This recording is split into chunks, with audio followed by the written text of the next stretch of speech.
I'm going to try to expand and move on from some of the things we talked about last summer, but some things have to be discussed whenever you go with Julie Taymor, like The Lion King, particularly when I'm here.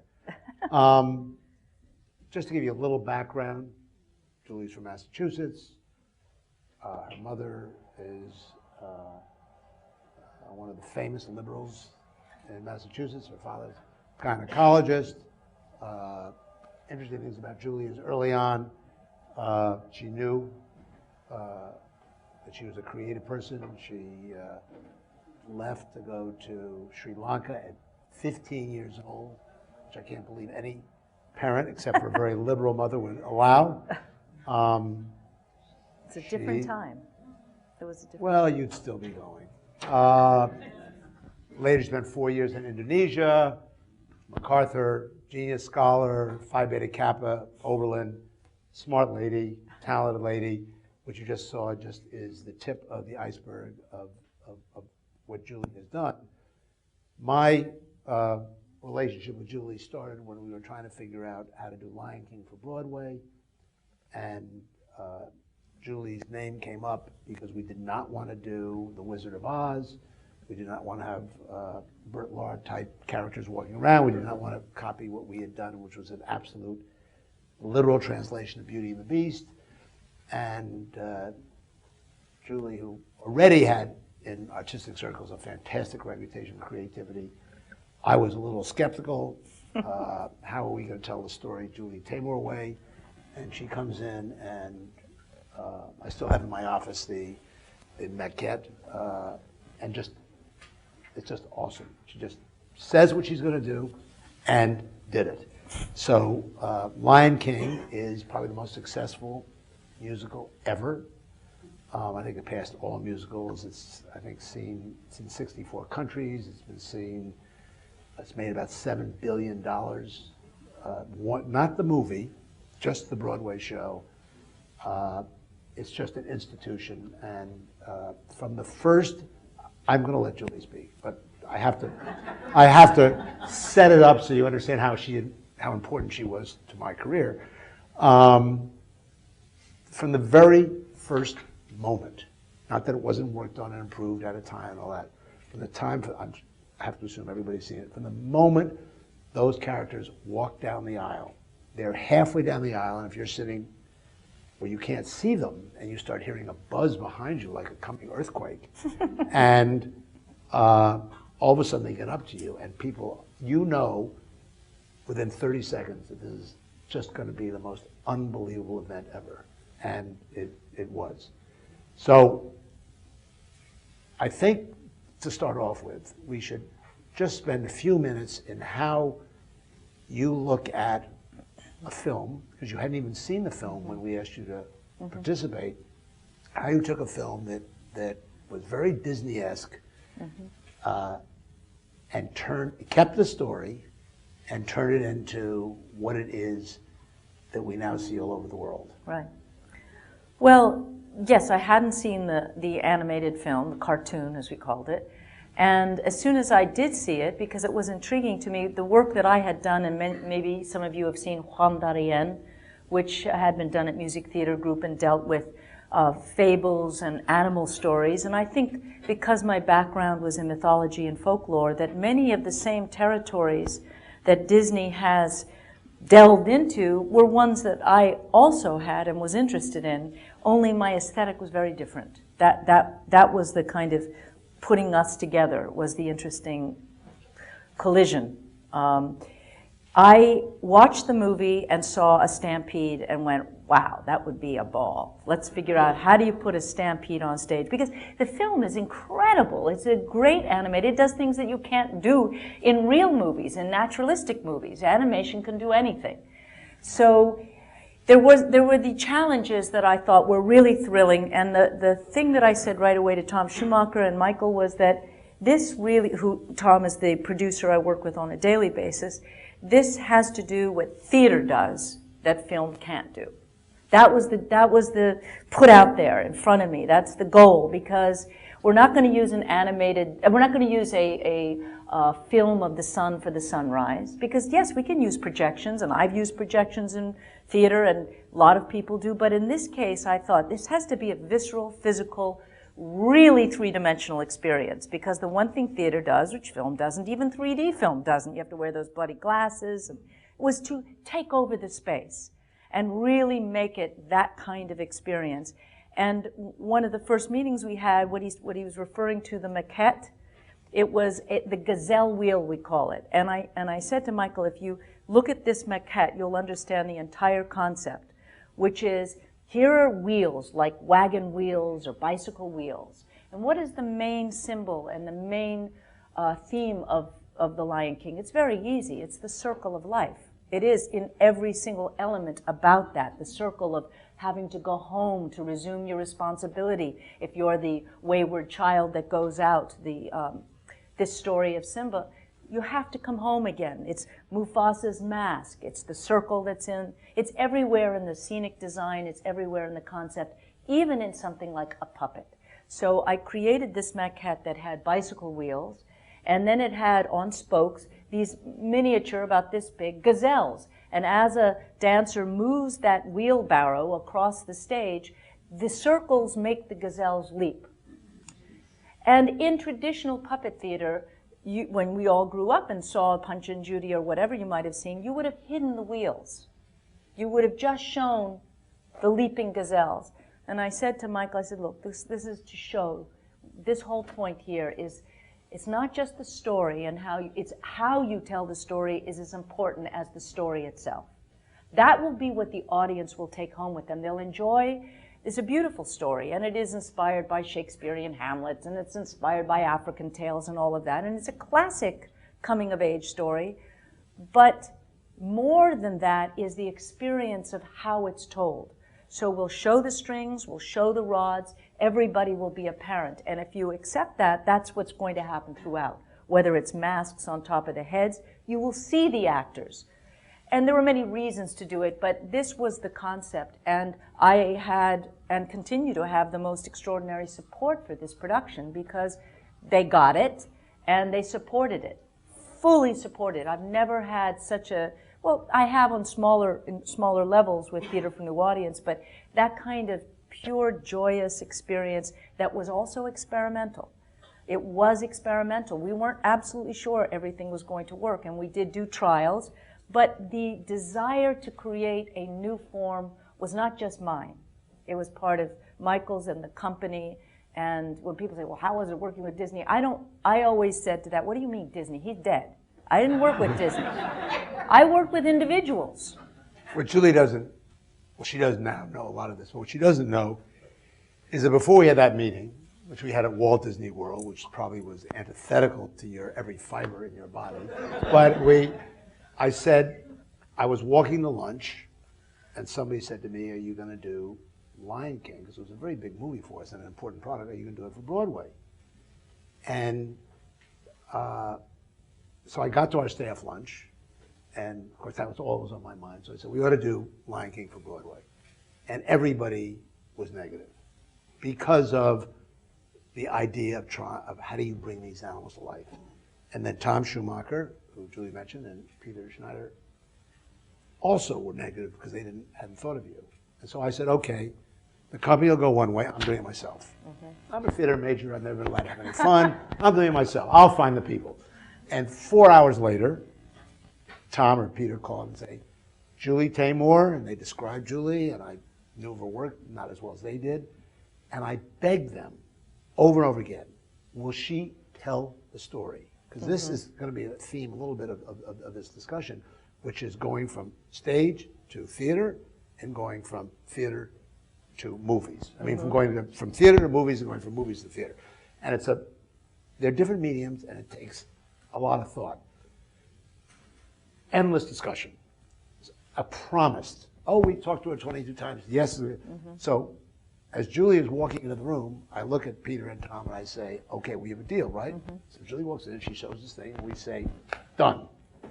Because the combination of knowing we're going to get the story and get what you just heard, right? But also, it is a no-brainer. It did, but the thing that we all agreed on, and I don't know if you were part of these early meetings, was that the film story was not actually rich enough as a story. It was simplistic, and it was a shorter film. So the first thing that I did, besides being excited by the potential of the theatricality, was to work on the story. And the second act of Lion King is very much developed from the movie. The trial that Simba went through, what Nala, creating the female character, had to have much more weight.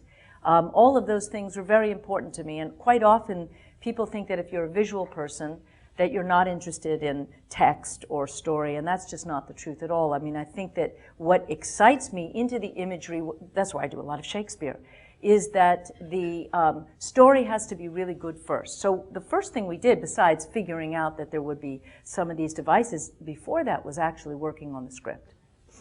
Well, there are two things that also happened. You probably don't realize the impact you had, because we're all learning how you take a movie and put it on the stage. And I was pretty insistent that the movie end with the new Simba, Top of Pride Reich, and the Circle of Life continuing, which Julie was also. But I see lying there a new Simba, and it's a puppet. And this puppet looked like it had every disease that any... You mean the little thing? Yes, oh. Every disease that every puppet could possibly have. And if it was a film, you would be panicked. I said to Julie, you might remember this, you had just come out of having what did you have? You had an operation. Oh, you mean out in Minneapolis? Minneapolis. A nothing operation, but you were out, not a big deal, out for a week. So for a week we were like, what are we going to do? Anyway, so I said to Julie when she came back, you can't walk up to the top of this thing with this, I said, a flip line. You can't do that. She said, Michael, this is theater. They don't see it. They're going to see it's a puppet, it's up there, they're 40 rows back. Yeah. And I thought, oh yeah, right. what am I obsessing about? It's not a movie. Yeah. So every point along the way, the other thing that you did that you don't probably even give yourself credit for is, we had Elton John, and that was a big deal. And I give myself credit for what you're going to. He did the music part. He did a very, very good job. It revitalized his career. It was a Tim Rice idea to bring Elton John in. And all of a sudden, I'm sitting in Minneapolis, and this unbelievable African music, which was not in the film except for a little bit. It was in the background. Yeah, right. The idea here was that in the movie, you even had Matthew Broderick, who is a white actor playing Simba, and for most people, it's an animated film. It's an animal. Who cares? But not so really. Not for an African American audience. They are very aware of who James Earl Jones is and who the voices are. So there were two other major parts in developing this. One was Elton John and Tim Rice had written 5 songs maybe that were good songs. The Circle of Life, Can You Feel the Love Tonight, I Want to Be King. But even in the versions that were in the movie, Lebo M, a South African composer, had put in all that background choral music, which people take for granted. They just do. But when you hear Na Zigonya and all of that chanting, that just doesn't come out of thin air, and it didn't come from Elton John. It came from South Africa, and from a very specific, not folk music, it came from a South African composer. There is a style, just as there's a pop style, there is a South African style of choral singing. So after this movie is out, the Broadway play is out and it's traveling around the world. I happened to go to South Africa. And I went to Sun City, which is Vegas of South Africa. Right. And they advertise, still on the wall are the walk-around topless ladies with the stuff. And we go, Jane and I, my wife's right there, go to one of these shows, and they've changed it. And now, in South Africa, which had not exploited its music, because of Lion King, every show in Sun City was now an African show. That's great. With that music. And then when we did, opened up a studio tour in Florida, and we had South African cast members through all the opening parties, this was the music that you heard. So not only did you translate the movie and create more depth in the story, the music, it was almost like the introduction of Saturday Night Fever in its era on disco music. This African music all of a sudden was presented to the world. And also the fact that I think that it's no matter where we go, it's always kept in its original language. So they're singing in Xhosa and Zulu and Sesotho, and I've done a lot of opera as well, so I'm very aware, as many of you would be, that the sound of the language is as moving as the content, as the literal meaning. And so we don't feel that we needed to translate those words because the image and the dialogue and other songs that had English would forward the story, but the sound releases the audience from using that part of the brain, and they are able to just feel the beauty of the music, and that is the meaning of a story. I think our culture, and I have a problem with how critics look at what theater possibility is in our culture because they're very text-oriented.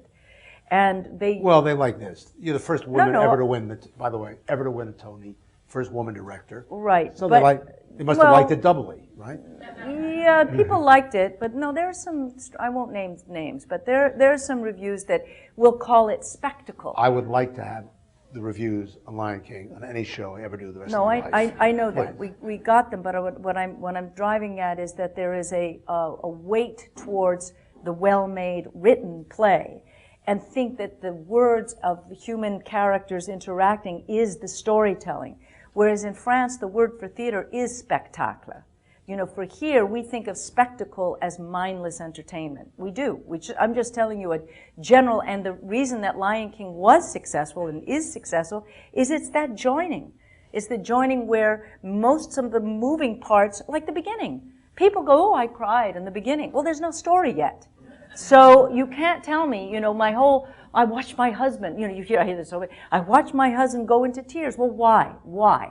Because there's something that goes back into our childhood about inanimate objects having characters and you know, whatever. You've seen people do this to their dogs and stuff. It's like you touch something that's really elemental when you use puppets and you use masks and dance and movement and All right, so let's, yeah. because I want to now get to beyond Lion King. By the way, that was part of the condition of us doing this. I said I can't talk about Lion King all the time. You have to set the stage. But beyond Lion King, Julian Elliott, who she's been collaborating with for 20 plus years, did a fabulous opera and a lot of that. But I want to really talk about this idea of theater to film and film to theater. So you now have an opportunity after Lion King, because we're a commercial world, to do anything you want. And you pick Titus Andronicus. The most difficult, the first tragedy of Shakespeare, one not done that often, extremely violent, all about revenge, difficult story, not his best, in my opinion, at least following the story, as your next project, which is either a brilliant idea, a moderate idea, or a suicidal idea. So what drove you to Titus Andronicus? And that was a spectacular film with a lot of complexity. It's almost like looking at a foreign film if you don't speak Shakespearean English. So, well, how many people have seen the play Titus Andronicus? And how many saw most of the country. How many saw the film with Anthony Hopkins? Pretty much balanced, you know, not that many. I had done it in the theater before Lion King, so I had already done the theater piece. And for the theater company, Theater for New Audience, who I've done The Green Bird, Tempest, Taming of the Shrew, and we're getting a new theater, and I'm going to open their theater next fall with a Shakespeare, which I'm not allowed to say yet, but I'm going to do that. I fell in love with the play because it was in about the year. Well, when did we open? 1990. Well, it's now 15 years, so 97. I must have done this in 96, the play, off-Broadway, and I was terrified when I read the script. I was shocked by it, and I thought, how could I be shocked by a script that was written hundreds of years ago? And when I got into doing it, Columbine, and actually there was a whole new thing about violence, not just coming from the inner city or from lowlifes or from thugs, but actually schools. There was this other thing of violence in our culture. And I learned from doing a very low budget off-Broadway production with wonderful actors that this was probably, in my opinion, the greatest dissertation on violence that I had ever come across. And I still believe that. I don't think anything has been written or put into a theatrical form, movie or theater, that Shakespeare has done, where it really investigates the violence in every walk of society. And wasn't this, at the era that he was writing, and this was his first tragedy, revenge was a big theme about lesser playwrights. And so this was Shakespeare kind of trying to be commercial, taking his shot. It was his most commercial play. It was considered his most commercial play. If you saw Shakespeare in Love, there's some reference to that. Why are you doing that? Why don't you do Titus, Andronicus? Right. Well, they had, Shakespeare at that time had to compete with the beheadings down the street and the bear baiting down. I mean, you got your entertainment out there in the streets. It was dimensional. It was physical. So if a playwright was going to put on a play, they had to do something that would draw those audiences into the theater. Now, that's the gory part, or what people say is the grand guignol or the violent. I think it's one of, I've spent so much time on it. I think the poetry, to me, it's one of the great plays. I think some of the speeches and the poetry are as good as anything. But isn't there also a lot of spectacle in that? But your kind of spectacle, not the thing fireworks. The thing that is so amazing, people go, oh man, it's so gory, it's so bloody, but the fact is a lot of it's off stage. There's only a few moments where someone gets raped, but it's not in front of you. Yes, you see the results with their hands cut off. The most violent image is the hands and the tongue. But at the same time, we're also hearing all across our world about violence against daughters who've shamed their parents for going after the wrong caste or wrong society. So their tongue, I mean, the same things have been happening, what do you call them, honor killings, you know, or Shakespeare didn't write anything that was very foreign to our society right now, and I felt that palpably. Now, yes, I could have gone, I was offered The Cat in the Hat, I think Steven Spielberg, I was offered, you know, other things right after Lion King, but I had already done the play, and Al Pacino and I he'd come to see the play, and he did a workshop. We did two, not workshops, but readings, and I had some ideas, but he could never commit, and finally Anthony Hopkins said he would do it in 3 hours. I mean, I just flew down, another trip to Florida, not Disney World, but, and told him my concept, and he said yes right away. And it was, you know, I think because Lion King is a very well-written script, but when you can do Shakespeare, you're working with the best writer in the English language, in my opinion. And I think that my going to Titus was a little bit of don't box me in. You know, I do that, but I also really like to work with the best language, the best actors, no puppets, no masks, you know. So it's not that it's not visual. Charlton Heston, the man with the rifle in the NRA, yes, wrote a piece about how bad this was. How bad Titus was? Yes. The movie? Yes. I never read it. Oh my God, he went crazy. Oh, that's perfect. Isn't that unbelievable? I love that. I know. I think that's so exciting. So he had for some reason. Yeah, that's good. That means it touched him deeply. No, it makes it interesting about him. So we should do an hour on him and really find out what he's about. But the idea of doing something that is not as accessible, let's say, as Lion King is challenging, especially in a movie. And it's not the same as seeing it on the stage. It is, the story a little bit starts to take a little bit of the back seat, does it not? No. To the spectacle that you were just referring to before? No, I don't think so. I don't think so, because for me, I love to do Shakespeare both on stage and on film, and I've done The Tempest as well. I did it as a play first, 3 times as a play, and then 2 years ago, Helen Mirren played Prospero. If you haven't seen it, she's extraordinary, and the byproduct of having her, I'm very proud of the movie, but also it's now opened up a role in the canon for women who are over 40. You know, it's a really big thing. I think that Olympia Dukakis did it this summer. I've heard one in Ireland. There's now women, wonderful actresses, who are now going to be playing Prospero. So you turned our monkey in Lion King, Rafiki, into a woman. Yes. You turned Prospero into Prospera. Yes. Is there am I seeing some sort of... Let me think about that. No, I mean, it was... Did it really work exactly to have Prospero, who is in deep conflict, well, now the Tempest, by the way, with deep conflict her last movie, and also Shakespeare's last play. Supposedly, yeah.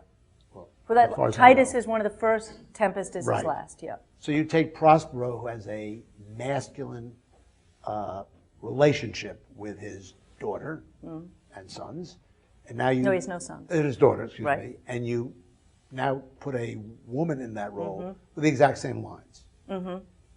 Wouldn't there be, if Shakespeare had written as a woman, wouldn't he have written it differently? No.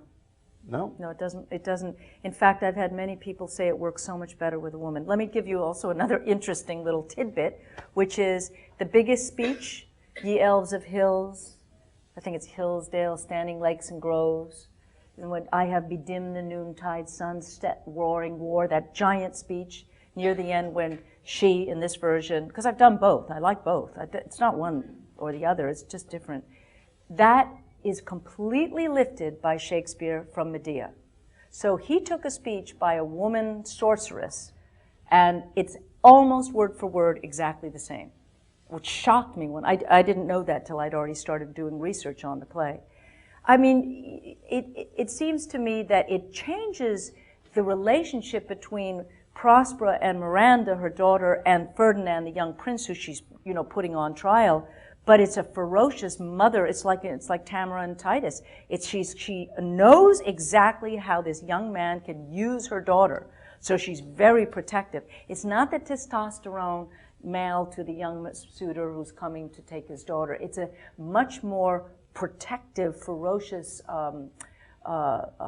presence that Prospera has. But there are many things that work so much better with a woman. Partly the idea that the alchemy and the sorcery, at that time, in Shakespeare's day, women were accused of witchcraft. Women were the ones burned at the stake. I mean, certain alchemists were as well. That was not something that was acceptable across the board.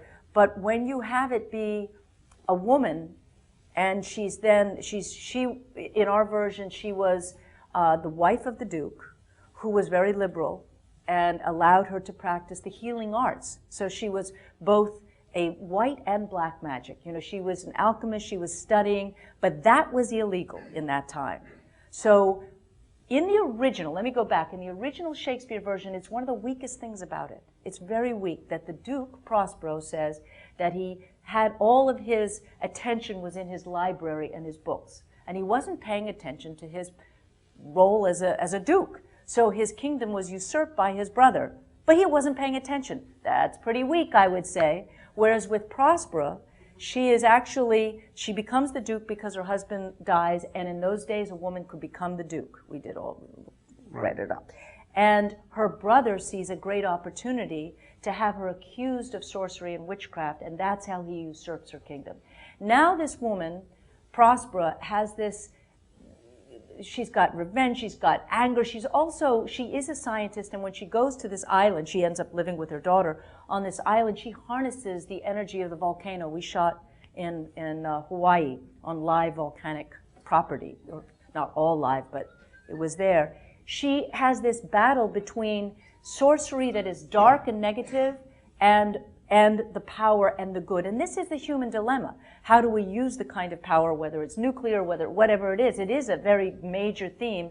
And the female part of the story works beautifully when you have a great artist do it. All right, so I want to continue with females. Uh-oh. So I come from the totally commercial world of entertainment, and I find doing a motion picture on Shakespeare is risky. But then, again, for another company that Disney was involved with or owned, you do Frida, which I think is one of the best movies of that 20-year cycle. And it is exactly the opposite of doing Shakespeare for a motion picture executive. It's got a great story. It's got a linear story. It's about a great character married to Diego Rivera. And you did for Frida, in my opinion, what you did for Lion King. You gave Julie Taymor-ish talent to a story that is a biopic under anybody else. Now, I think that was very good for your career, very good for Miramax, even though they were unappreciative. So, did you say to yourself, okay, I've done Shakespeare, I got that out of my system, and now I'm going to do something that I can make commercial, that I also love the I character? don't think I thought about it as I can make it commercial. You need me as your agent. What? Then you need me as your agent. Yes, exactly. No, I don't think Julie, I thought about do it this that one, way. Yeah. do Titus later. No. I think, well, actually, one of the reasons that Salma Hayek wanted me to do it was because of Titus. You see, that entices actors. You know, when they see great performances in a Shakespeare movie, then, you know, they like to work with somebody who's going to be You've already proved different. yourself. You're there. Well, at any rate, But, okay, tell why us did about I it. do Frida? Frida was That work for hire. And the evolution of it. Yeah, Frida was work for hire. That means it wasn't my idea to do it. I got a call from Mark Gill, who was working at Miramax under Harvey Weinstein, who called and said, Salma Hayek's on her way to the airport. If you're interested in this project, I'll have her turn around and come and talk to you. So I said, all right. I like Diego Rivera. I'm not a huge Frida Kahlo fan, but let's see. I'd spent a lot of time in Mexico with Elliot working on Juan Darien. I love Mexican art, Mexican painters. I felt like the landscape, the world, and the 20s was interesting.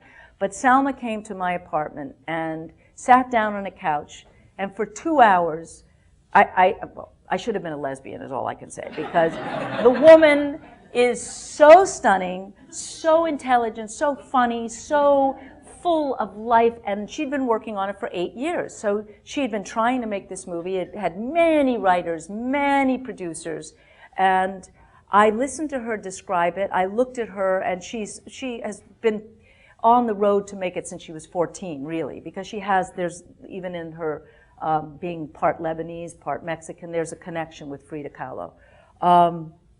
And I just, at the end of that 2 hours, I went, this woman just entertained me for 2 hours. I certainly could be the midwife to her 2-hour movie or hour-and-a-half movie. And really, it was sort of that. It was that Salma had been put into this Latin bimbo. I mean, not exactly a bimbo, but she was not, and she still hasn't really been given the respect. But you took a work for hire. Yeah. And then I worked on anybody else, and not everybody else, but almost anybody else, it would have been okay. Because Frida Kahlo it's a good story, but it's not the only story. Whether it was the accident where she gets a spike through her and out a bad place, or a good place, yes. Well, a better place later. That moment wasn't so good. Anyway, and then you have her holding gold dust that was going to a chapel to be put on the ceiling, and the gold dust explodes. Yeah. The ability to do spectacle in a story translated from a script to a movie. Well, this is the thing. At the time, the script wasn't very good. It was just a biopic, and I don't particularly like those. They're hard to do. But I worked with Edward Norton, who was actually Salma's other half. He was her boyfriend. I thought that was a terrible idea, but she said they won't communicate, and he's a very bright guy. But I basically I said that we'll have the story and the characters, Trotsky, Diego, all of those characters, but a big part that I will bring to it is a kind of objective point of view, right? That is the outside looking at the story. Now, coupled with that, I will bring the subjective point of view, and that means that her paintings have to come alive. That is, from Frida Kahlo's point of view, how can I identify it with my style as an artist doing hers? And I don't think that we're that far off. I mean, I feel the way that she puts her paintings together really mesh with the way that sometimes I've done theater. So I picked the 7 or 8 paintings. Now, generally, I would never want to do a biography of an artist because, like Picasso, or what was the big one with the action painter? Agony and the Ecstasy? No, the Pollock. Pollock, what do? You say, okay, he had a car accident, he was drunk, and he killed him. I mean, you don't actually want to know those stories. Or I find the womanizing or the drunkenness, it kind of reduces a great artist, and that rubs me the wrong way. And you don't know why and how they painted. I have no clue as to why Pollock put lines on that page the way he did. We won't know. Frida, you do. And because she put her diary. She literally put her story into her paintings. Every single thing is completely comprehensible. So if you want to really tell her biography, you do it by making those paintings come alive. And this balance, and then Eliot's music, which was amazing. He won an Academy Award for it, but the songs and how he was able to channel Latin American music through his own New York sensibility, I think also was a big part of the joy, because it was very joyous. It had its sorrowful moments, but the music had an incredible joy. So here's a trick that I don't know if many studio executives do, but it works. And I can give you examples. Roman Polanski, way before he became famous for Bad Deeds, was a very artistic director, not commercial, made a movie called Revulsion, and Paramount decided this artist should be put on a standard piece of material called Rosemary's Baby. And you take a really terrific artist and you put the person on a very commercial idea and you get a big, giant commercial hit. You take Louis Malle, who did Murmur of the Heart, and you say, well, we're doing a movie called Pretty Baby, which you'd never do today because it's about a 14-year-old prostitute, but when we did it, and you put Louis Malle, who is an artist, or was an artist, he's not alive anymore, on a commercial movie, and you get magic. So you going on a, you know, not as commercial as Rosemary's Baby, but certainly a interesting idea of two very unique characters, and particularly with Diego Rivera having a conflict with the Rockefellers and having his murals taken down, which you depict beautifully in Radio City. That is a trick that I like to do, and I would do 1,000 movies with Julie because she can take a mediocre idea and turn it into magic. So I think you did do that with Frida. Now I think you should do that over again, not with Frida. So let's just move on. You then take what is the most commercial music in history. I mean, not classical music, but popular music, the Beatles, and you do Across the Universe. Which again is risky because you have to create a story that somehow you can wedge all these songs into. And you're dealing with a studio system and budgets and all of that kind of stuff. So what took you from Titus Andronicus to Frida? There's a little opera in between, I know. Little opera in between. Big opera, great opera. Magic Flute and Grendel, yeah. Grendel. And Grendel is an original that Elliot and Julie did in LA and elsewhere maybe? New York. New York. We don't count that. Into Across the Universe, Yeah. which Well, it pretty was an amazing interesting. movie. It was an interesting way this came about. Peter Gelb, who runs the Met, used to be at Sony Classics, and they had the rights. Sony has the rights to the Beatles music, and I don't know if you know this, but Peter came to me and said, "Would you do a Broadway musical with the Beatles?" And I said, "Absolutely." So I met with Salman Rushdie. And he and I started, we were going to do this because Salman wrote one of the best books on rock and roll that I've ever read, The Ground Beneath Her Feet. And he really loves rock and roll. And we hadn't even begun to work on it when Peter then moved from Sony to the Met and wasn't really in charge anymore. And at the same time, I heard about Joe Roth at Revolution doing a movie and they didn't have a director. So it was kind of me going, and Joe was at Disney. So it's all a very strange roundabout.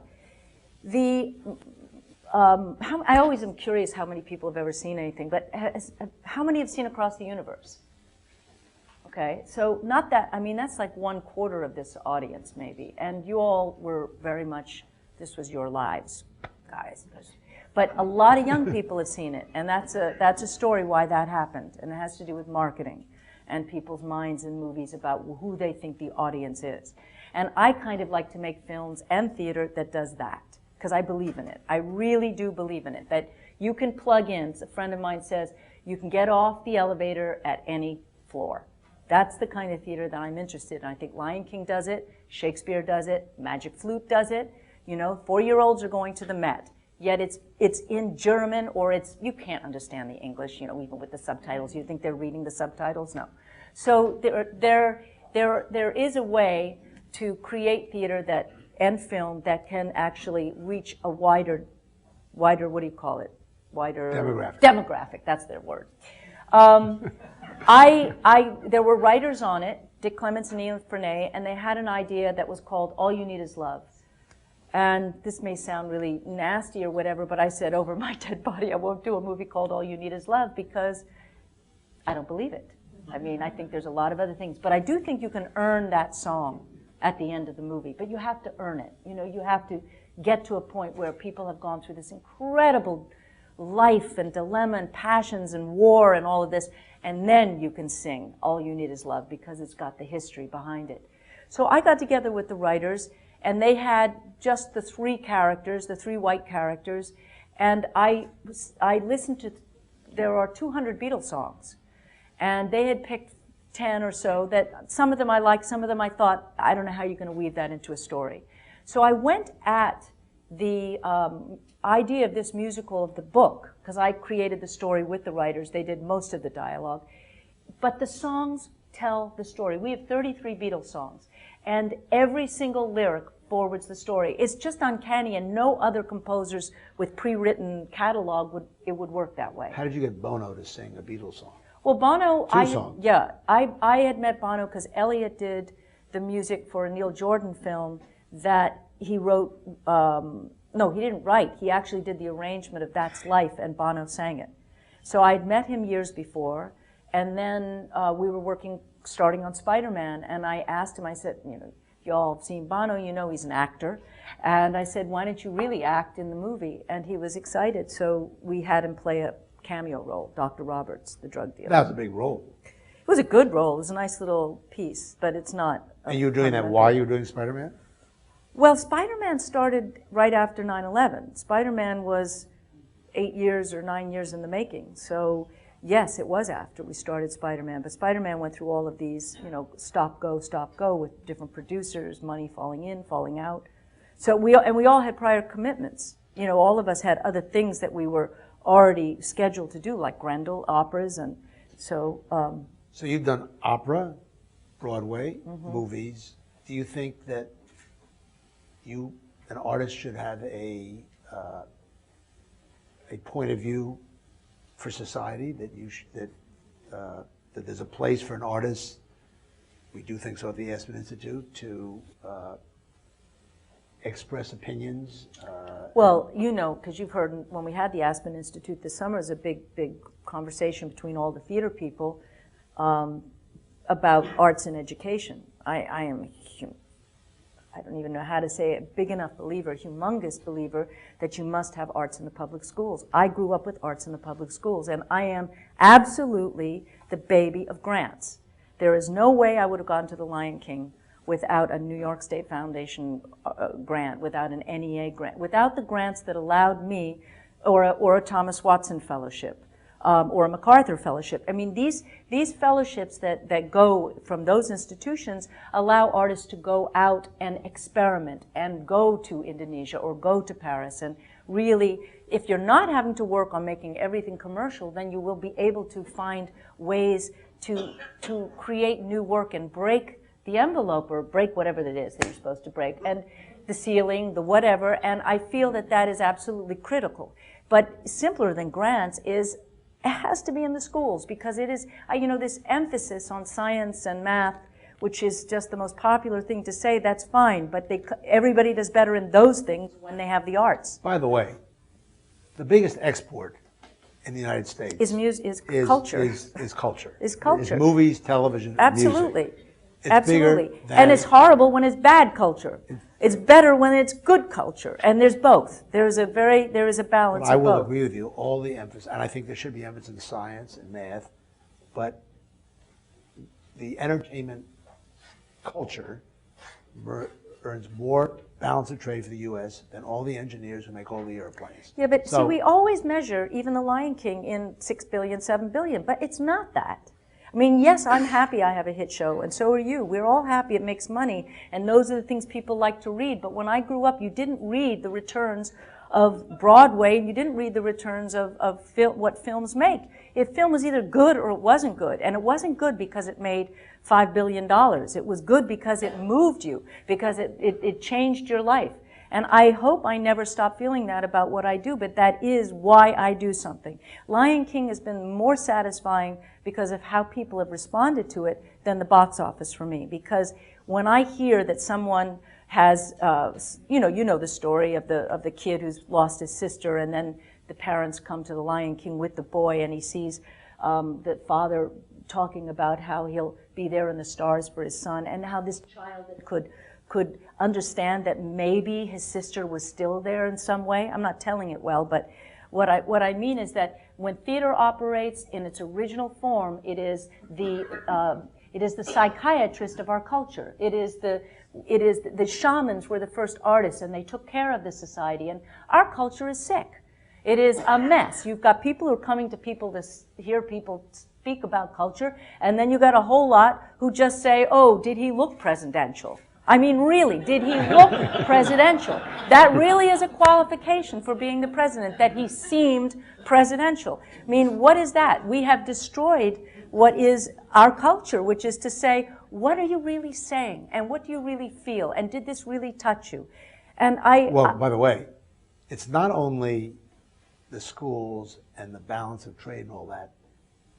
You now refer to a crazy president by referring back to Dr. Strangelove.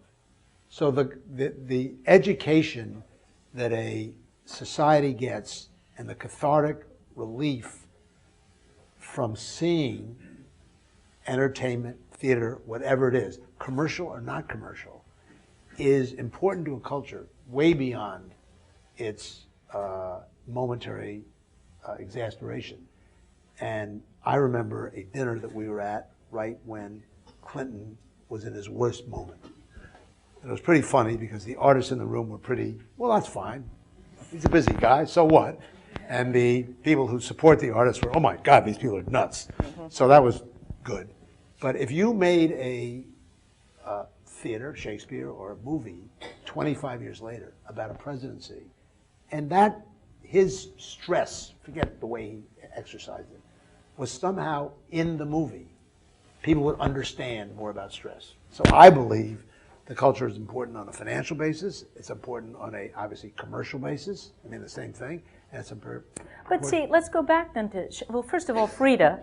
When I met Bill Clinton at one of those one campaign dinner things with Bono, I was right around Frida had just opened. And I was introduced to Bill Clinton. I said, President Clinton, yes, you were the model for Frida. I mean, I literally said that, and I was thinking that Bill and Hillary, I always say Hillary and Bill, I mean, whatever it is, Bill and Hillary, that there is something, I have no idea what their real relationship is, but the idea of infidelity and faithfulness, that you can love somebody even if you have a habit for something else, like Diego did, that he was unfaithful sexually and faithful emotionally, was an incredible topic. And that was in a Frida about the 1920s.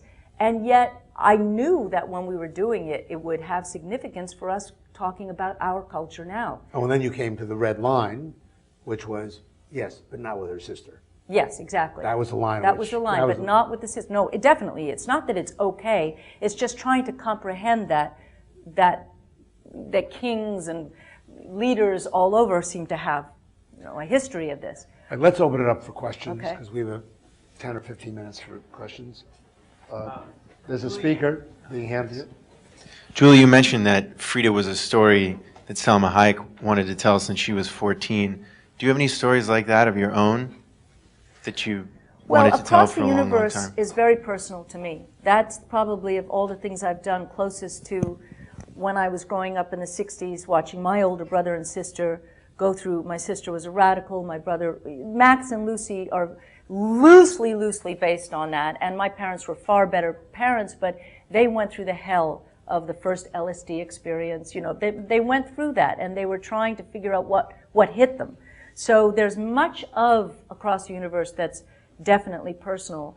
I don't think that there's a particular story, like a true story, the way that Salma wanted to do Frida, that I'm dying to do.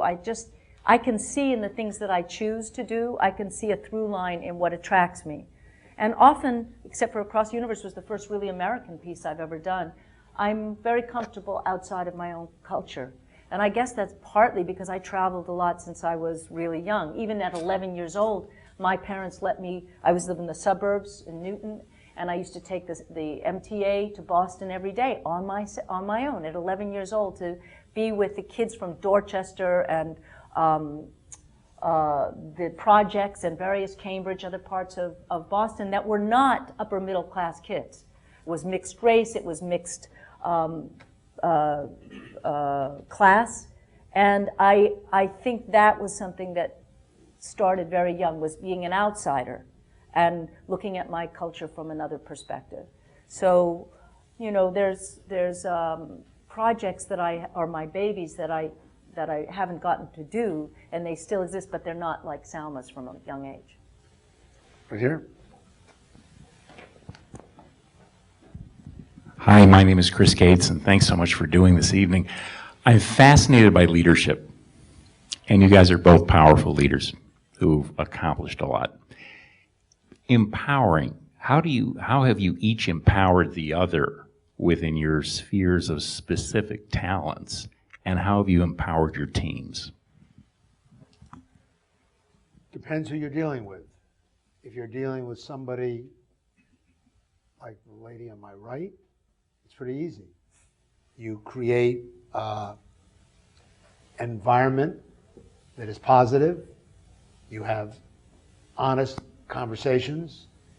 You don't obsess over little things that are not important, like that little baby, which I was obsessing over, so I shouldn't have done that. And you're there, and you're there a lot, and you have smart people that represent you. Unfortunately, often, you have people, at least in my business, that are not as smart and as talented. And there you spend more time.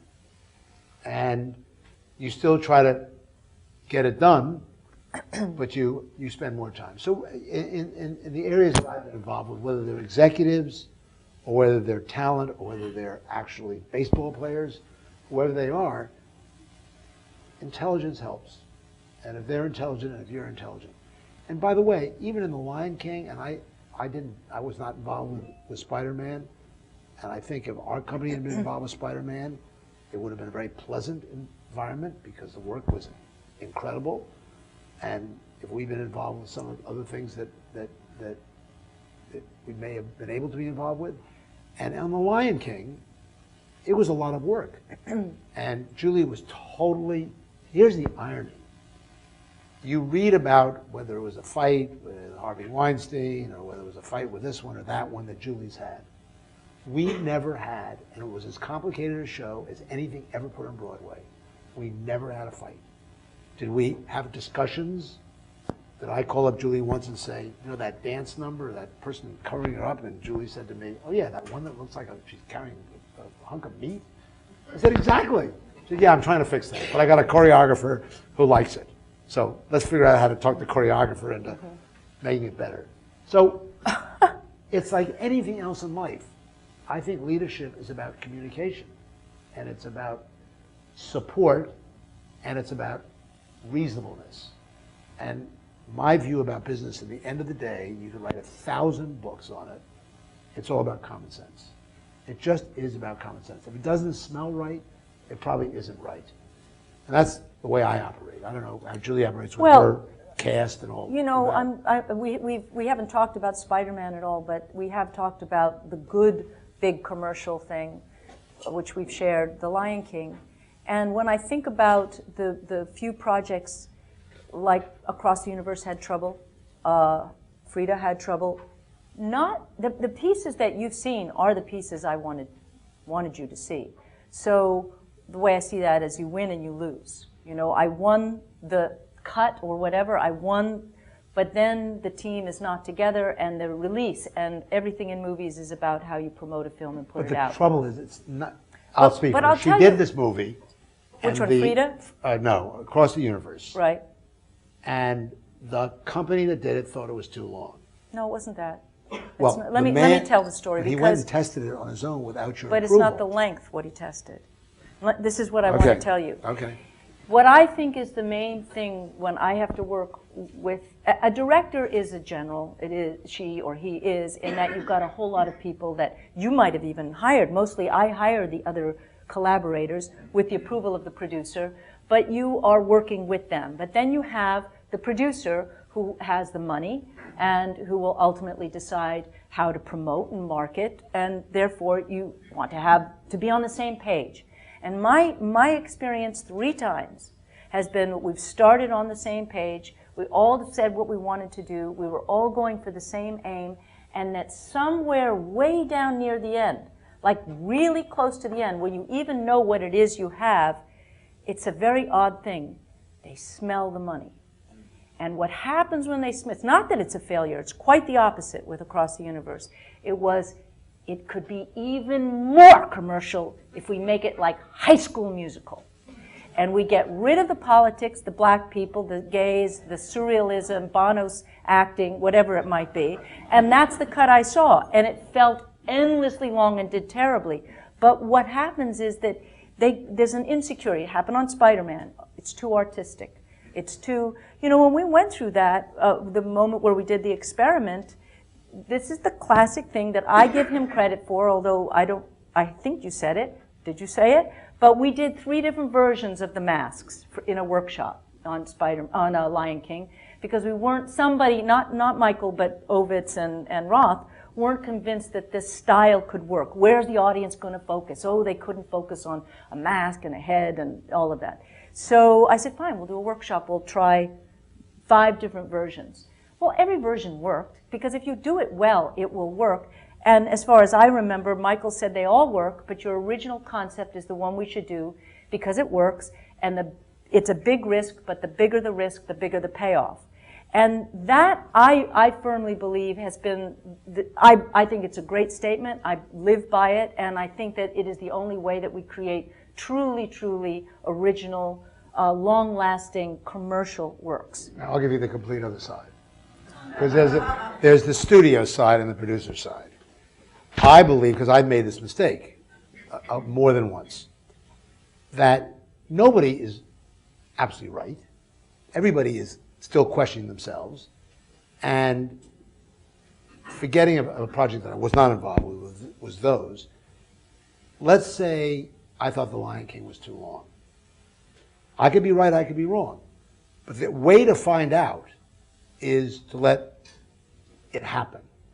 And I can remember I read the script of The Big Chill. And the end of the script is the most disgusting, violent thing you've ever seen in your life. And I said to the director, the rest of it was beyond brilliant, we just can't do this. You've got to cut that out. And he said, thank you very much, and walked across the street and sold it to Columbia. And then they made it with that last scene. And then they put it in front of an audience, and the audience went insane. And then they put it in front of another audience, and that audience went insane. And the director decided it shouldn't be there. Now, if I had been smart enough and let the process happen, it is probable that we would have had that film and made a lot of money. But I was so adamant. I mean, I remember on Goldie Hawn, Private Benjamin. There's no way Private Benjamin could fail with Goldie Hawn at the top of her career. Put Goldie Hawn in a uniform, have Albert Brooks die in the first scene. How can it fail? It just can't fail. So I did 2 things wrong. I told her agent that she was heavy, but don't tell her. So her agent says to me, I'll bring her in. And you just look at her, and you'll decide whether she's heavy. So she walks in, she sits down and says, oh, you think I'm heavy? I just had a baby. Give me a break. So I got through that. And then I said the third act doesn't work. And I think I was right. The third act didn't work at that moment in time. The movie could not fail, but I was convinced the third act didn't work. And so she took it to Paramount. And they had a giant hit. And they made the third act work. So sometimes Julie could say to me in the process, you're totally wrong. I could be totally right. usually would be totally wrong with her, not with everybody. You're totally wrong. And I would say, well, okay, well, try it. Let's see it. But I would have her do it. I think one of the things that I read about in that movie Across the Universe is they didn't even tell her. They went and took the film and did what they thought was right. That's what they did on Spider-Man, too. They didn't tell me either. Well, so that is not the way you work with a reasonable person. No. And at the But that's end of what the I'm day, saying. you may have a disagreement. You could. Well, Across the Universe, very much like the other ones, when the studio saw it, the first cut went bananas, said it was the greatest thing they've ever seen. Literally, Amy Pascal was jumping back and forth and going on. So we all did, but what I mean by, because this is different than, it wasn't about too long or this or that, it was about we can actually, if we be very careful, don't have it be too much politics or too much this or too much that, we can just make it a pure, lovely, what they really wanted was All You Need Is Love again, and the poster that they put out, which is why most of you didn't see it, is a god-awful poster that's in a heart of two people looking like they're going to kiss. Now, this is Beatles, which took you from the very light Beatles, early Beatles stuff, I Want to Hold Your Hand, right through to Revolution and I Am the Walrus and Lucy in the Sky, and that was, we started on the same train. And that's to go back to your question, the main thing is, are we all after the same thing? You can't at the end say, oh, in Spider-Man, the first producer, I very much said, children will come to this, but you have to decide, is this about teenagers? Are you going to deal with teenage angst? It's rock and roll? Are you going to make it have that kind of edge? Because if you're going to say, no, it has to work with 4-year-olds in the same way that Lion King does, that changes a lot. And the first producer said, obviously, we wrote a script and everything, that this is going to have that weight and that edge and be fun and entertaining and all of that sort of thing. I mean, that goes without saying. It has to make a lot of money. I'm not a jerk. I know what business I'm in. It's a commercial theater production. It's Spider-Man. But we shifted who was in charge, and there were different needs at that point. Yeah, and it changed radically. It's all the work is up there, but it changed its tone because that is true. The emphasis of being much more family friendly. Now, if you go to any Spider-Man movies, they're not family friendly. They're not. They're not for children. So I was coming from a different place, and so you hire U2, Bono and Edge, you just sort of assume you're doing rock and roll. You're not doing, rock and roll is not for 4-year-olds. Rock and roll is for teenagers. So okay. That's the thing that I think is very critical. I hear. Yep. Microphone. Thank you. I'm guessing that I'm the only other folklore and mythology major here tonight. Really? Yes. Great. Yes. 2 in 1 room is rare. What Folklore major? and mythology major. Folklore. I am wondering, and I would love to hear how both of you think about this. If you think about what you've been talking to us about, magic and narrative and spectacle, how do you start to think about that when the vehicle for it is a very small handheld screen? How do you start to think about that? It's like that conversation this summer. Well, somebody did ask me this summer at the Aspen Ideas, and at this conversation, he said, would you ever consider creating for the iPad, basically?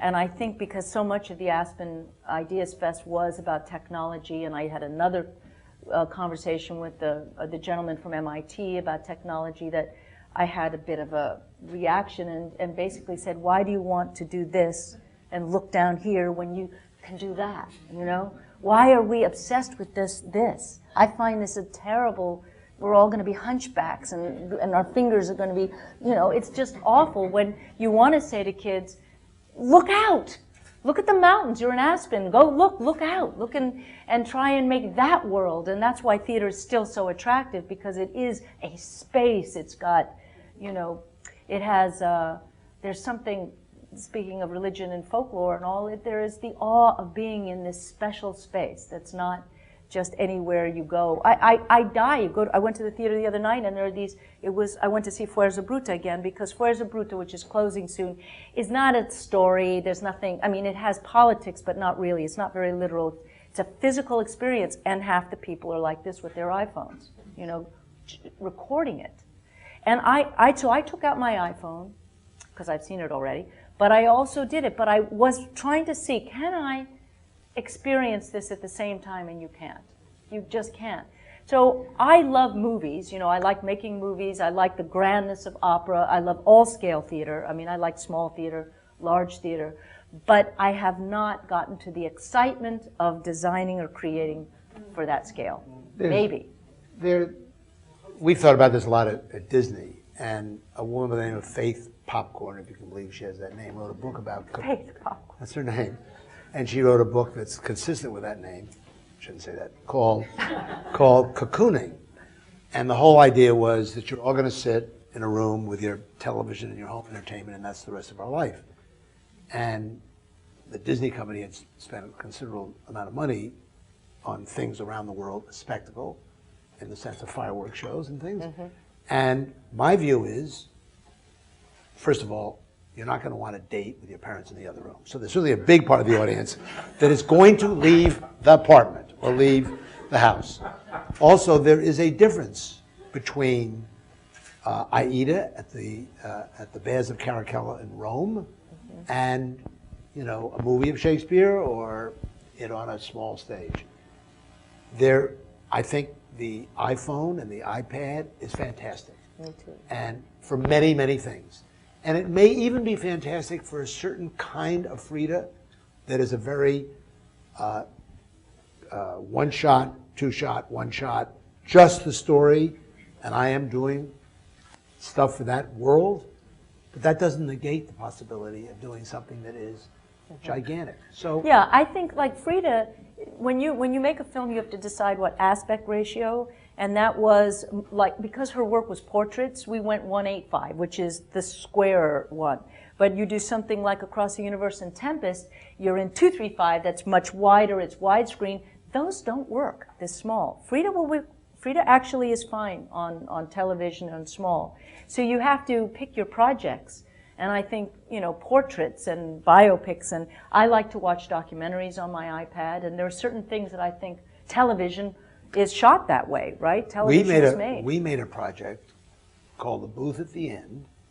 We made it for $500,000, about 125 minutes cut in sections, which takes place at a booth in a cafeteria where people come in and they ask a guy who you have no idea what he's about or what he's doing for a favor, make me prettier. And he'll say, okay, but you have to go rob a bank. And when you rob the bank, come back and tell me the story.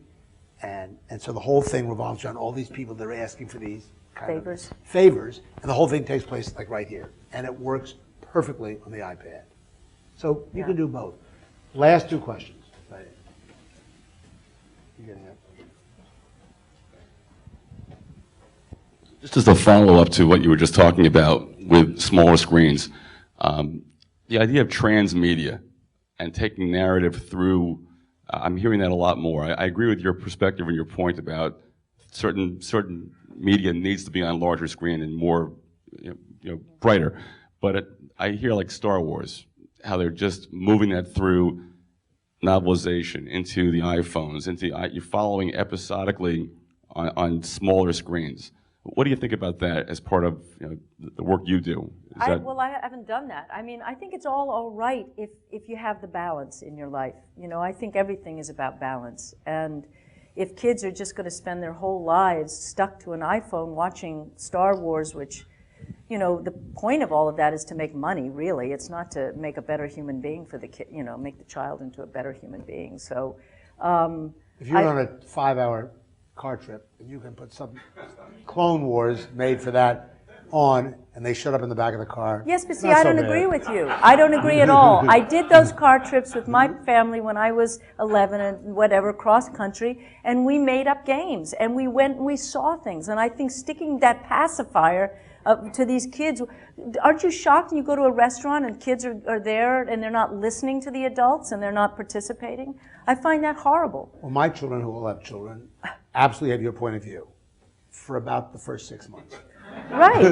That's probably true. They're not going to have a pacifier. They're going to get rid of that pacifier, and all of a sudden, boy, the real pacifier goes in. Right. But you have to be a No, good but parent. I think anything can be fine if it's balanced, and if the children are brought up knowing what the value is of what they're watching, and their parents are exposing them to all kinds of things. Just really, I had parents who exposed me to and allowed me and gave me a lot of freedom, as you were told, to experience a lot of different things in life. We didn't really watch television, but it wasn't like you shouldn't. It was just never a thing. If you had that, you'd still be directing Lion King.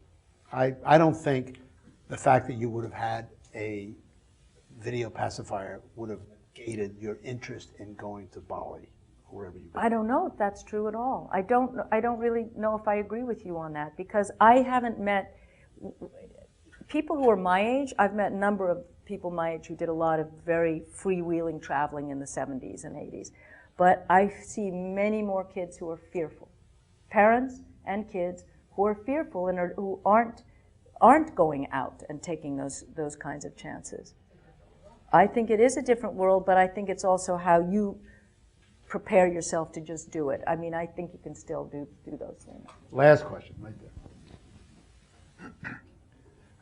Do you think that Juan Darien would be revived? Any thoughts on that? Did you see it? I guess you saw it. Yes, I did. I loved it. Would you do it differently if it came? Well, there's two things with it. It's been revived it's happened 3 times, and it's traveled through a lot of places: Jerusalem, Montreal, France, Edinburgh, and then it was at Lincoln Center. And we went to Colombia, South America, 2 years ago to do a tour, to arrange a tour, and we got a certain amount of countries. We didn't get enough to pay for it. It's just we didn't get enough money to tour it. I wrote a film script of it years ago that Lindsay Law, who used to run American Playhouse, was going to do. He was at Fox Searchlight, but then he left Fox Searchlight. I mean, you always go through people leaving here or there. So I've thought about it as a film. I think I dropped it as a film for a while. I think it would be a really good film now, because I think we've opened our eyes even more to foreign films, other cultures, Latin America. So I still have the desire to do it as a movie, because movies get out there more, and it's very hard to keep the theater, a piece like that, which really isn't commercial. It's an artistic piece. You saw it at Lincoln Center, right? Yeah. So I love it, but I want to do Grendel again. There's a lot of pieces that only had very short lives that Elliot and I feel like we need to continue to work on. So, Julie, I want to thank you Thank you very much. Thank you all. Good evening.